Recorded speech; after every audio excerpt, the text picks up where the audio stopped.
Good evening, everybody, and welcome to the 13th round. I am Connor Rebush. With me is Scott Christ, the Lord Master of Bad Left Hook, your one-stop shop for all boxing news, technique analysis, and what have you. Scott, we just had a lot of feelings were had in tonight's Showtime Championship boxing event between Floyd Mayweather and Maidana, the rematch, of course, of the surprisingly close first fight that they had back in May. What are your initial thoughts in the wake of this big rematch, the second rematch Mayweather's ever done? I thought the show as a whole was reflected by the main event, which I felt was, not even just a boring fight, but just a bit dull. I think it was kind of what we expected to see in the first fight that we did not see. Maidana's output dropped, which was a lot to do with Mayweather moving a lot better and moving more purposefully in this fight than he did the first time. I thought defensively Mayweather was excellent. He was evasive, and like I said on Twitter during the fight too, he was also blocking a lot of Maidana's output, which made a huge difference. And I think in a way he made Maidana gas a little bit more than he did the first fight, even though Maidana had such a heavier punch output the first time. But this time he was forced to chase Mayweather around the ring. He was tied up constantly. I thought referee Kenny Bayless, who is a great referee, was a little intrusive tonight. I thought he was breaking the guys up way too early a lot of the time. I think the point that he took away from Maidana was questionable. I think his lax reaction to Mayweather's pretty incessant holding was also a bit of a problem. But, I don't think there's any controversy with the outcome. I think Mayweather clearly won this fight. I had him 116-111, so 8-4 in rounds with a point off for Maidana on the penalty. And I think that might have been a closer score than I had the first time. I don't remember what my score was the first time. I think it might have been 8-4, 9-3. But this fight, even if the scores were almost as close or just as close, basically, was a lot easier for Floyd Mayweather than the first fight. I agree with you on basically every count. Unfortunately, I think I have to agree with you on Kenny Bayless. He's consistently one of the best referees in all of boxing, and I think that makes it more disappointing when he has kind of a lackluster performance as an official. And man, I really would have liked to. I guess it's just kind of a thing in modern boxing in general, but something needs to be done about the way that holding is dealt with, because I mean, when two boxers are both engaging in a clinch and they stop fighting on the inside, like when Lucas Matisse fought Devin Alexander, those guys were not infighting. So break them up the moment their bodies touch. Why not? They're both clinching because they want to reset. But when one fighter is clearly initiating every single one of the clinches, and oftentimes the other fighter has an arm free and is trying to punch, you can't just break them up like that. And if you do, that means that you are acknowledging that there is holding going on, and you need to start handing out warnings. If they need to be broken, then they are holding, and somebody needs to be warned eventually. So it was a little disappointing. I'm a little disappointed in Floyd's performance overall, just in the later portions of that fight when he really, really started holding. Mm-hmm. I thought earlier in the fight, I thought both guys looked improved, actually. I thought even though Maidana was losing all the early rounds, his offense looked very tight. He's still coming together as a technical fighter under Robert Garcia.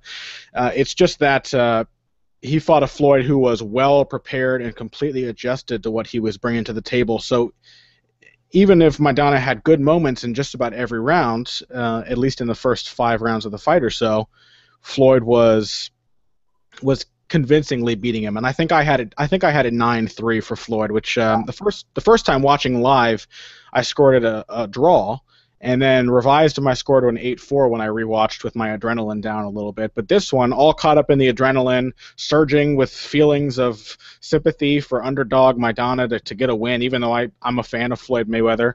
Even despite all those feelings and all the the fandom that I was experiencing, it didn't feel like a close fight like the first one did. It didn't feel like Maidana was giving Floyd trouble, even though I think Maidana landed more telling, clean punches than he did in the first fight, particularly to the head. He landed some really nice right hands to the head and a lot of great left hooks to the body of Mayweather. But I don't know. Let me throw this at you. And do agree that I think Maidana looked technically superior this fight than he did the first fight, but I don't think that helped him at all. I think for Maidana to have any real success against Floyd Mayweather, he basically has to be that reckless, whirlwind, dirty fighter that he was the first fight. And I think, if he comes out and he's looking to establish more of a conventional game and looking to pace himself, I don't think that helped him at all in the early rounds, and I think that kind of took him out of the fight a little bit. I don't think he was ever able to really bother Mayweather other than the alleged bite and, the a few little fouls and things on the inside that kind of got under Mayweather's skin, which went both ways. I mean, Mayweather held a ton, as we've already said. Mayweather really didn't want to mix it up, and that's fine. That's exactly what Floyd Mayweather should have been doing. He fought his fight, and he got Marcos Maidana to sort of play into that fight this time. Last time, I think it was much more Maidana's pace. I don't know if he was actually any more physically effective in the first fight than he was in this fight, because like you said, he did land some good, clean right hands in this fight. His work to the head was pretty substantially effective, considering it's Floyd Mayweather. I mean, against most guys, that's not much, but it's Floyd Mayweather looking good defensively for the majority of the fight. So, but to me, I just think that Maidana kind of gave himself no opportunity to win this fight. If he's not throwing 70 to 100 punches around, there's no way he's going to beat a Floyd Mayweather. And I think we saw that with him throwing, I think, 16 punches in the first round, which is, okay, that's the first round. But then when you're going on and he's throwing 30, 40 punches around, there's no way he beats Floyd Mayweather without volume and a troubling sort of pressure. Tonight he pushed Floyd around the ring, a little bit, but Floyd was also more than willing to go ahead and move around the ring and just stay on the move and pick him apart with pot shots from the outside, which he did very effectively, which is more of the classic Floyd Mayweather than we've seen in the last fight. I have a bit of a difference in opinion on that first round because, or the first several rounds, because I don't think that Maidana's clean, more technical approach really played against him. I think it was all about Floyd. I think that Floyd really set the tone in this fight because, I mean, we saw Floyd take a very different approach to Maidana in this rematch. He was moving from the get-go, and when Maidana had Floyd squared up with his back to the ropes, he actually landed better, cleaner punches than he did in the first fight in the same position. The difference is that in the first 6 rounds of their first fight, Floyd found himself in that position a lot, whereas in this fight, his movement was incessant.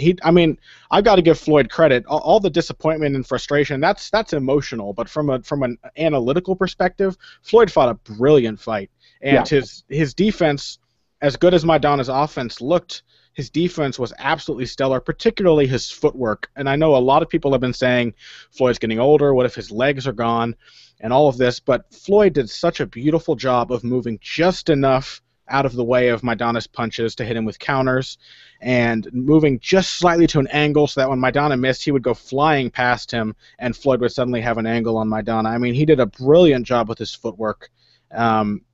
It was like the footwork, the evasive footwork we saw in the Guerrero fight, combined with the inside fighting and the more shoulder roll oriented crab style that we saw in the Cotto fight. It was just kind of the best of both worlds for Floyd, and it was only really a frustrating fight from the perspective of being a Maidana fan because all the holding was getting a little tiresome at the end. But really, I don't know. I don't really have any complaints about Floyd's performance. I think he basically fought the perfect fight, and well, he fought the right fight. There's no doubt about that. And I think with his age, I do think he's declining a bit physically.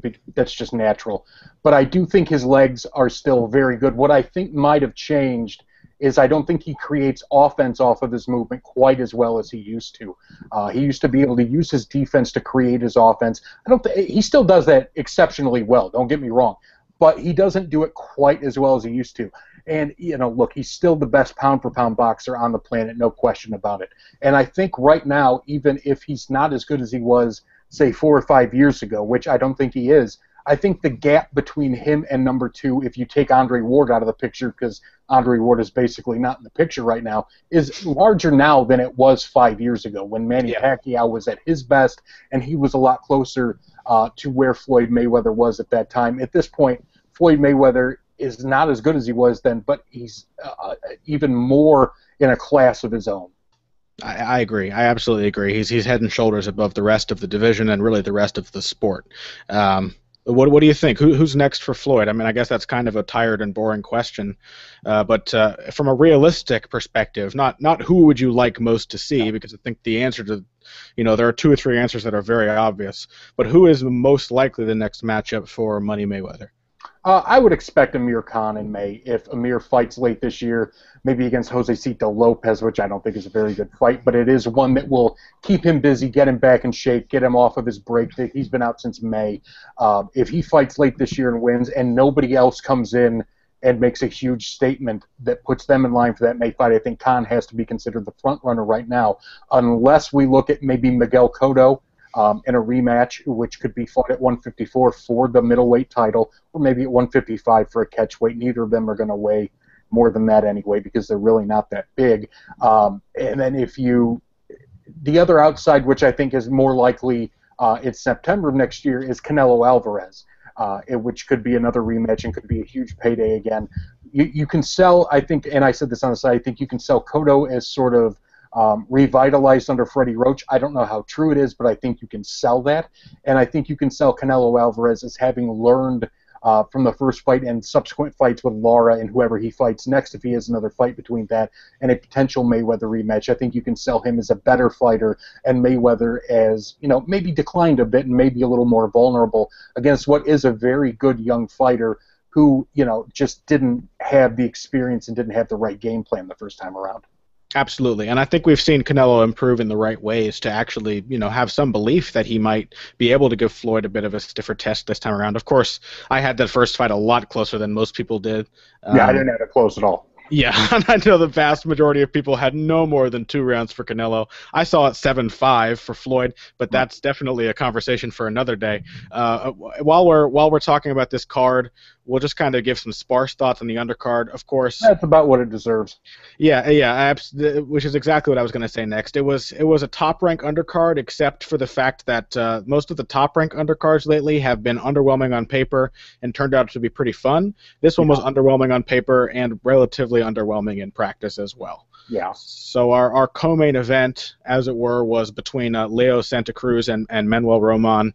I mean, just basically an absolute squash match. I think it played out how it was expected to play out. Leo Santa Cruz once again fighting a fighter who does not belong in the ring with him for all of his world-class talent. Really just had absolutely no difficulty. I mean, it was pretty clear from the first 15 seconds of that fight that Santa Cruz was going to knock out Roman. And even more so, it was clear from the first 15 seconds of the fight that he was going to knock him out with a right hand. Yeah. Because Roman could not get away from it.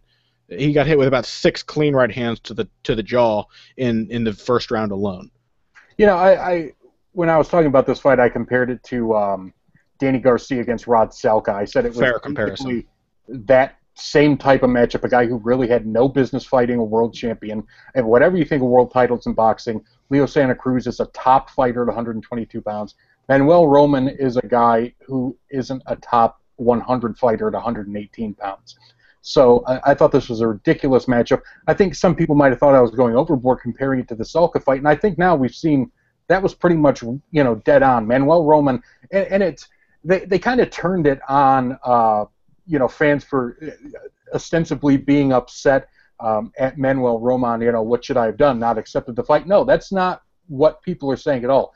Manuel Roman obviously should have accepted this fight. It was an opportunity. It was a good payday. What shouldn't have happened is he should have never been offered this fight to begin with, because he had no business in the ring with Leo Santa Cruz, who went out there and beat a guy who has no credibility. And again, this is nothing against Manuel Roman, the person, the fighter, whatever, but there's different classes in boxing, and we have these levels that we want to see fighters kind of stay within once they get to a certain level. Now, Santa Cruz is supposedly one of the top fighters at 122. Is he really? I don't know. I mean, he has the goods. He has the tools. I think he's a terrific young fighter. I really like Leo Santa Cruz, but he's not proving it against anybody who's any danger to him whatsoever. I mean, Christian Maharez, a capable fighter, but old, small. Eric Morel, still a decent fighter by the time he got to him. Old, small. I mean, I think Vusi Malinga is still his best win. And when you're getting to the level where you're supposedly a top 2, top 3 guy in your division behind one of the best fighters in the sport, you can't be fighting Manuel Roman anymore and expect any goodwill from fans or any credit for beating him decisively with one right hand, which, like you said, was apparent was going to happen within about 15 seconds of the first round. Yeah. What do you think the likelihood of that Rigondeaux match between Santa Cruz and Rigondeaux is of that being made? I don't think it's very likely at all. I don't think that Leo Santa Cruz is afraid of that fight, but I don't think that Guillermo Rigondeaux's team and Al Heyman are going to come to any kind of mutually beneficial agreement. For one thing, I would not be surprised if Rigondeaux and his team priced themselves out of that fight, because the fight is an undercard fight or it's a cheap main event on Showtime. And both of those are good things. There's nothing wrong with that. But Rigondeaux wants big paydays. Santa Cruz is going to want a payday. I mean, he made $750,000 a night to fight a slug.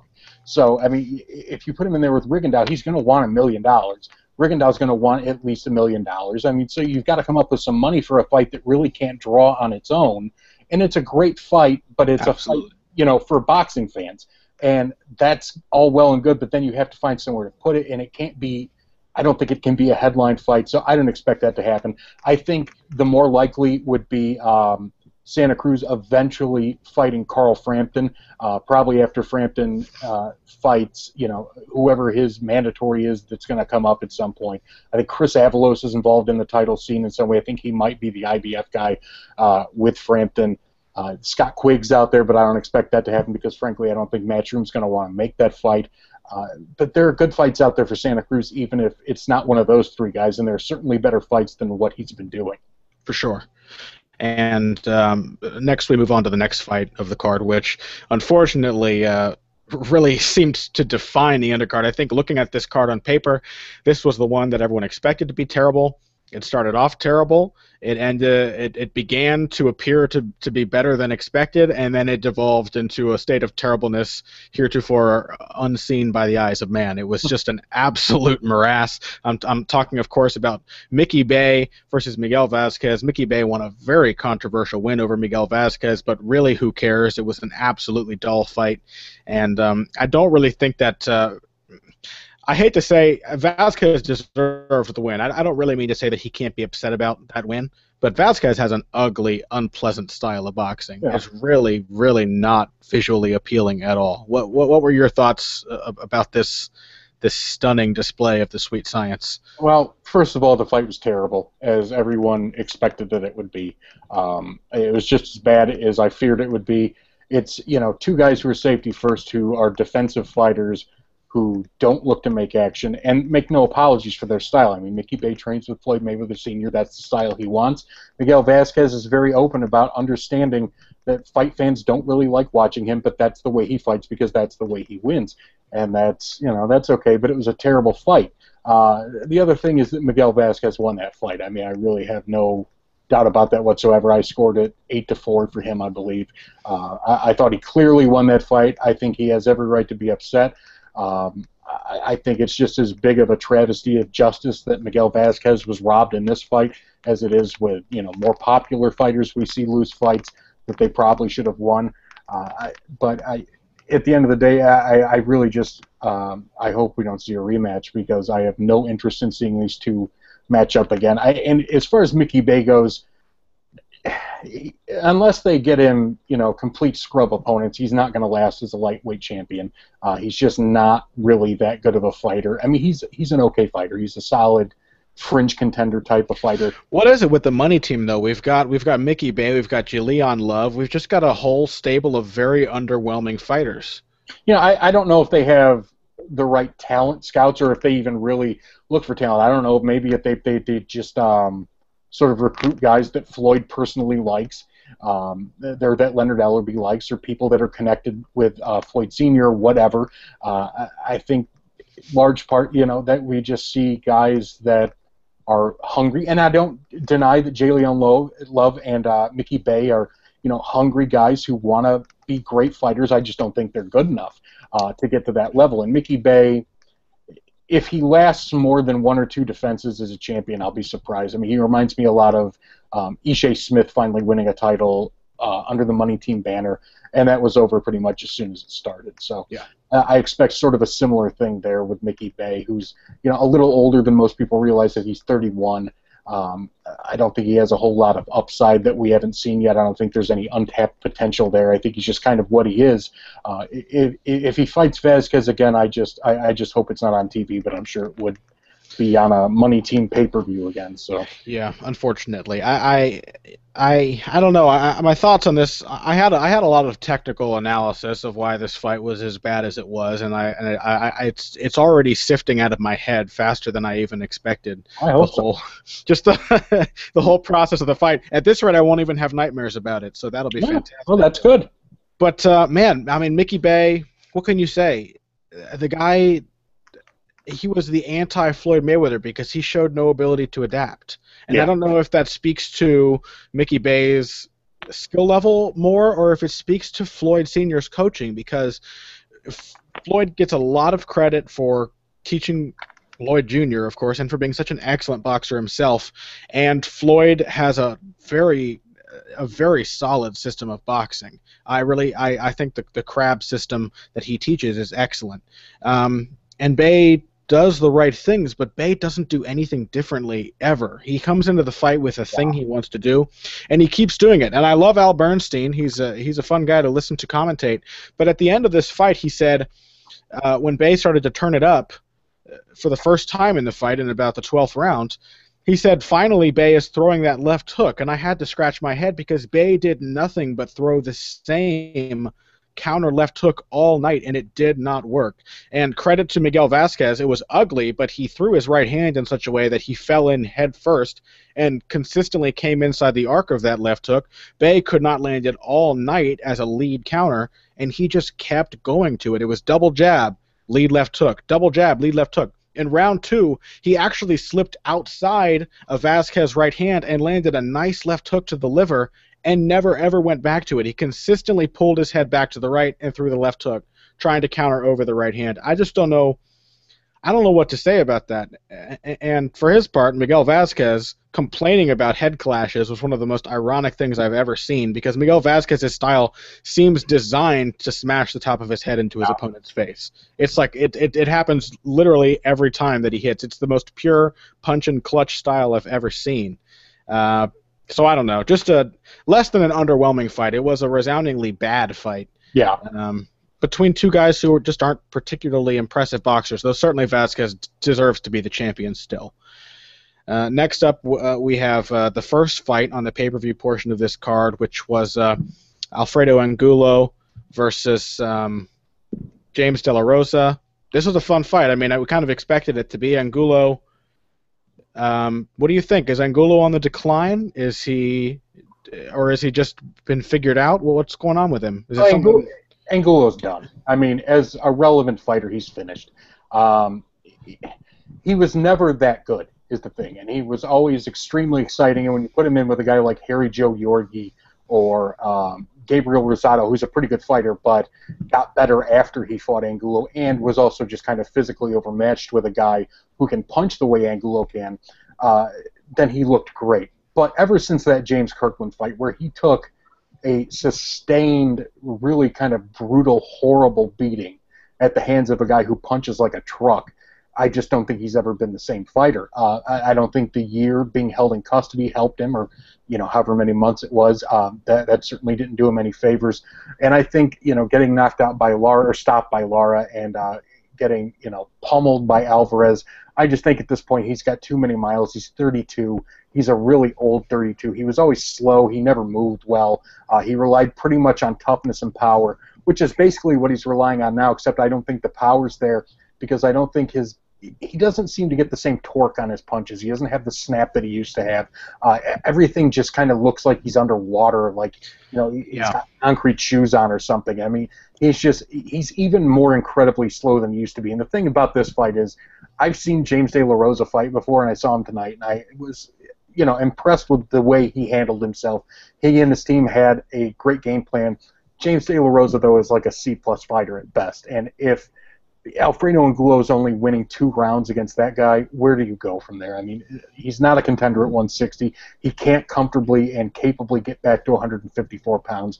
If he fights on from here, he's basically fighting just as another guy hanging on past his prime, who we see all the time in boxing, we'll continue to see forever.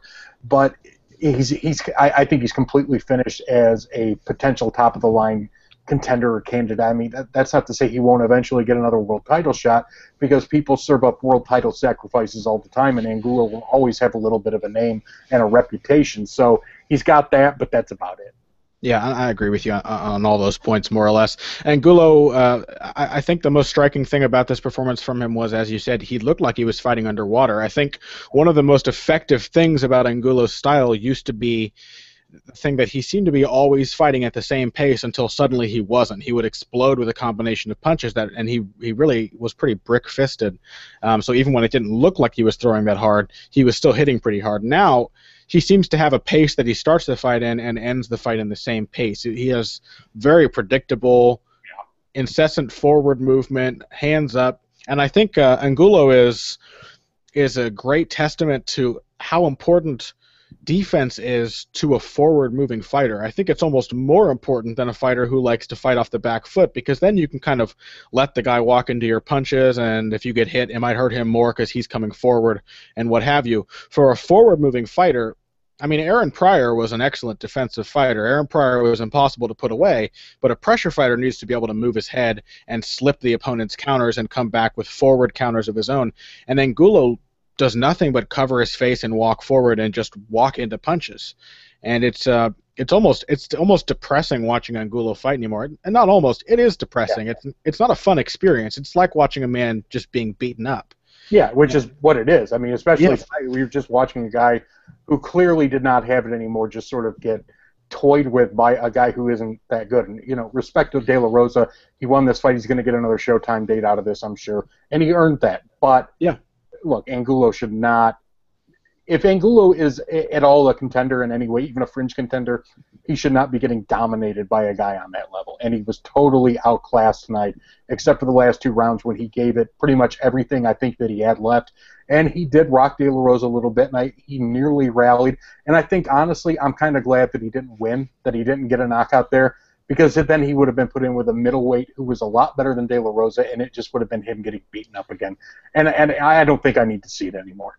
Absolutely. As for De La Rosa, what did you think of his style? You say you've seen him before. This is really the first big fight I've seen him in, aside from a little research before the event. But how about all that stance switching? What do you think about that? It's not something we usually see in boxing. You know, I think it's I think that's always a tricky thing, and I'm certainly no technical expert or anything like that, but it's always kind of a risky thing to do, especially when you get in against better fighters. It's something you can do at the lower levels, and frankly, it was something you could do tonight because Alfredo Angulo fought like a lower-level opponent. So he got away with it tonight. I don't know how successful he'll be going forward. My guess is not very much. I mean, I think he'll probably go back to 154 where he'll look a little bit better. He was fighting heavy. He said he likes to be at 154. He took 162 with Angulo because, like he said, he couldn't pass up the opportunity, and he made the most of it. Yeah. So he certainly, it's a big night for James De La Rosa. It's a terrible night for Alfredo Angulo. And Virgil Hunter told, Angulo in the corner, look, if you don't get this knockout, your career's over. And I think his career might not be over, but his career with Virgil Hunter might be over. And his career as an attraction or even a featured fighter on, Showtime level cards, even the worst Showtime cards, might be over. Yeah, and for De La Rosa, I think we saw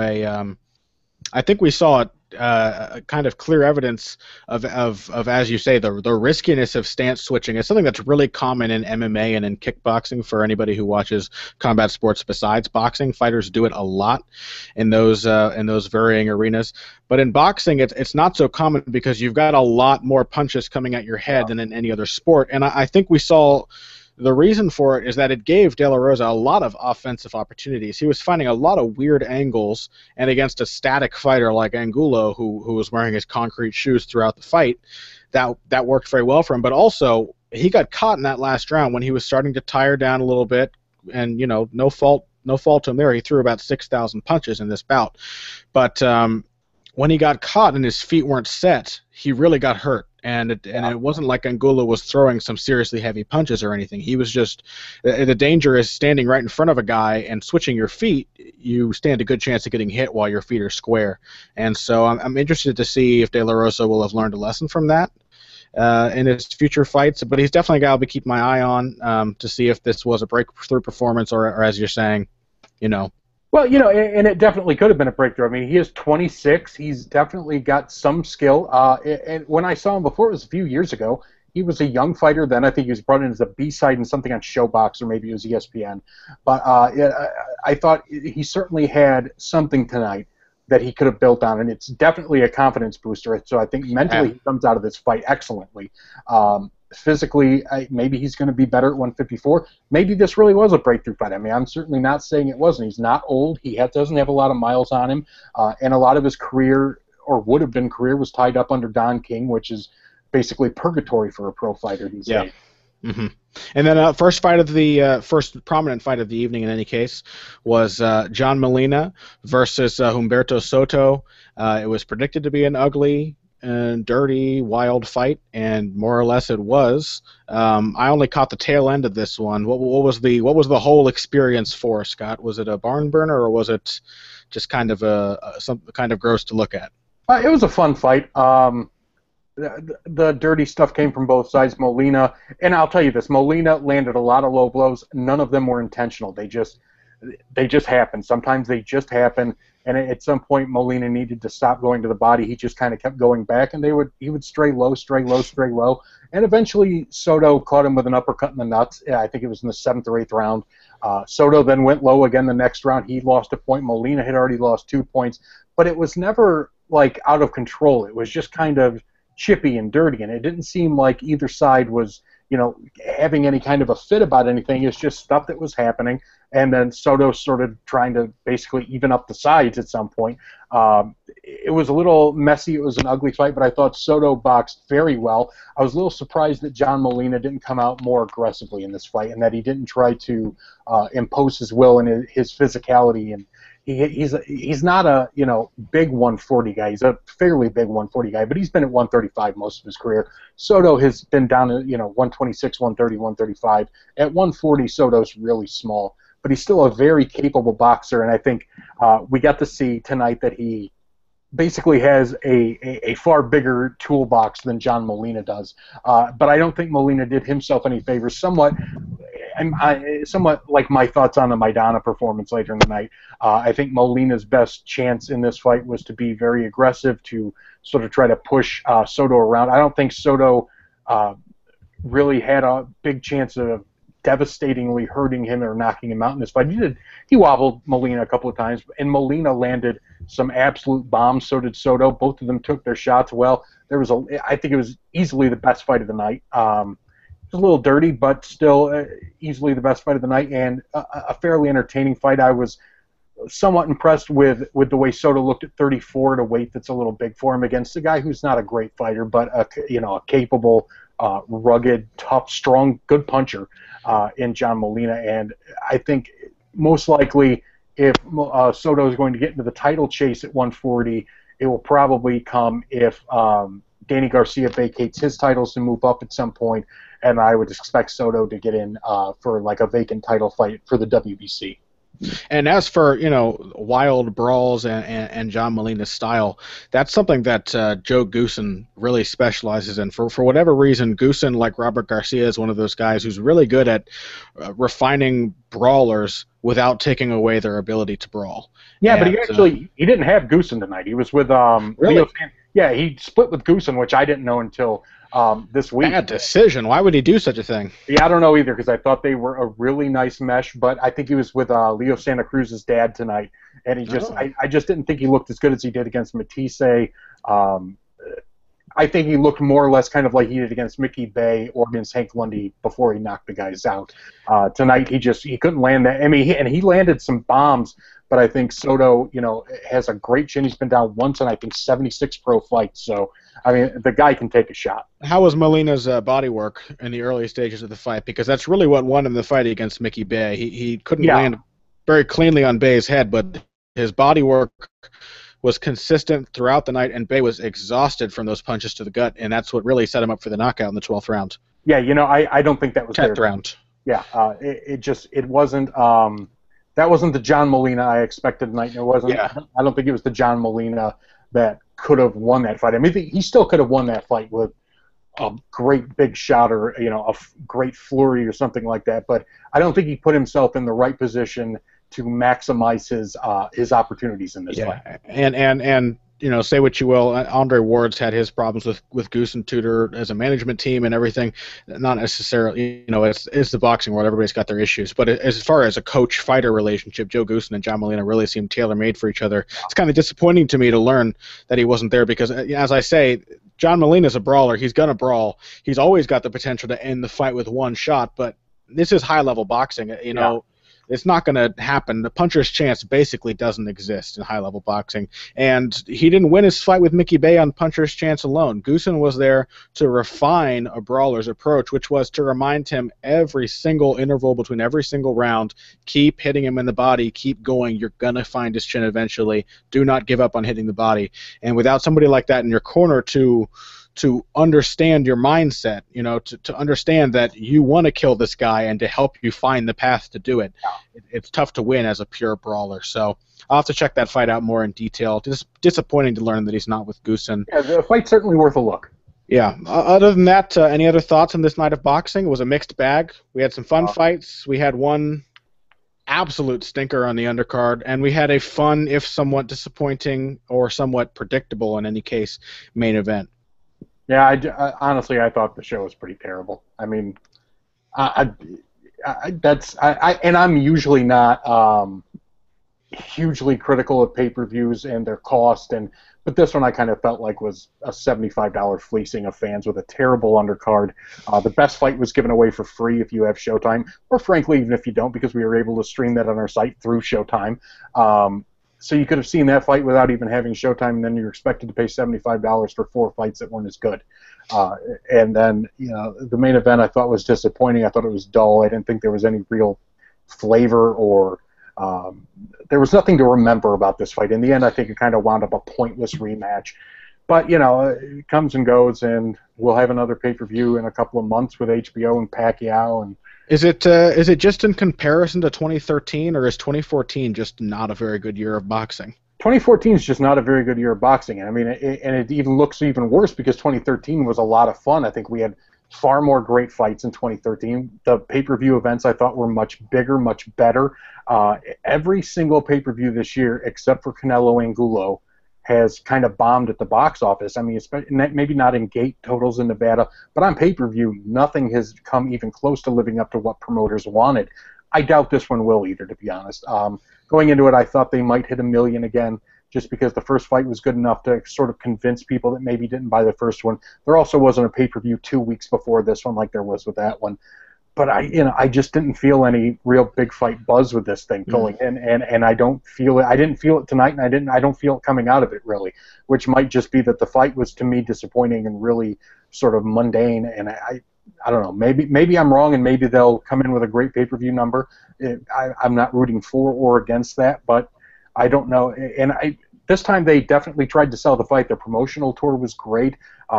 They had a lot more material available for press and things like that, and they did a lot more appearances. Their TV spots were pretty much endless on sports channels, which I watch a lot. So I saw this, the Bring It On Omigo commercial about 53 times in the last 3 days, even. But other than that, I don't know. 2014 has just been a tough year. There hasn't been that one truly amazing fight on a major exposure level in the United States. At least there have been some great fights, but they aren't the fights that people pay much attention to, even on just the HBO Showtime kind of level, let alone on pay-per-view, which frankly we never get that many great fights on pay-per-view to begin with. Is there any salvation for 2014? What's the big fight of this year to look forward to? Is it, Hopkins Kovalev is all that comes to mind, and really that's a hardcore fans fight. And honestly, it has the potential to be a stinker as well, a tactical stinker, but it has the potential to be a slow fight. Yeah, I don't think there's any great fight on the docket right now. Pacquiao Algieri might be an interesting fight if Manny Pacquiao struggles with Algieri's height and his jab. But it's not going to be a great fight, I don't expect. Hopkins Kovalev, I think, is an extremely interesting fight on paper. The good thing is that's just on HBO, not on pay-per-view, where Hopkins can't draw anything, but he does draw good numbers on HBO. I think a lot of people will be paying attention to that fight. Kovalev is an extremely dangerous opponent for him. You got to give Hopkins a lot of credit for taking this fight 2 months shy of his 50th birthday. Still looking like maybe the best light heavyweight in the world. Golovkin and Rubio should be a fun fight for the 2 or 5 rounds at last before Golovkin finishes him off. But there's really not much going on, and there isn't even a fight on HBO or Showtime coming out of this event until October 4th, when Showtime has sort of a B show on a Saturday night, sort of like a special showbox almost, with Rancis Bartolini in the main event, I believe. And the HBO is not back until the 18th of October. There's really just not a whole lot going on, but we'll see what fills in for November and December. Canelo Alvarez could be back. Amir Khan should be back at some point. Maybe something great will come up. I don't really see it happening. I think this year's just kind of a wash for boxing fans. So take away from this card is that 2015 is only a few months away, more or less. Yeah, we got a few more months to kind of get to the holidays and then see what happens in 2015. Wipe the slate clean and try again. Try if we can find another Maidana Broner or some other similarly big feeling event that really pays off. Well, with those being our final thoughts, thank you everybody for tuning in for this post-event coverage. This has been the 13th round. As I said before, I'm Connor Rebush. You can find me on Twitter at BoxingBush. You can find me on Facebook as well. Just search my name. If you're lucky, you'll spell it right. This is Scott Christ, who's been joining me. Scott, what's your Twitter handle? Scott Christ, BLH, SCOTTCHRIST, BLH. Bad Left Hook is also on Facebook. If you don't like us there, go ahead and do that. The Bad Left Hook Twitter, the official site account is at Bad Left Hook, and of course, badlefthook.com is the site. And aside from Bad Left Hook, you can also find more coverage from me on mixed martial arts and boxing and kickboxing and all kinds of things in which people punch each other in the face on bloodyelbow.com. With nothing more to say, thank you once again for joining us for the 13th round, and we will see you next time.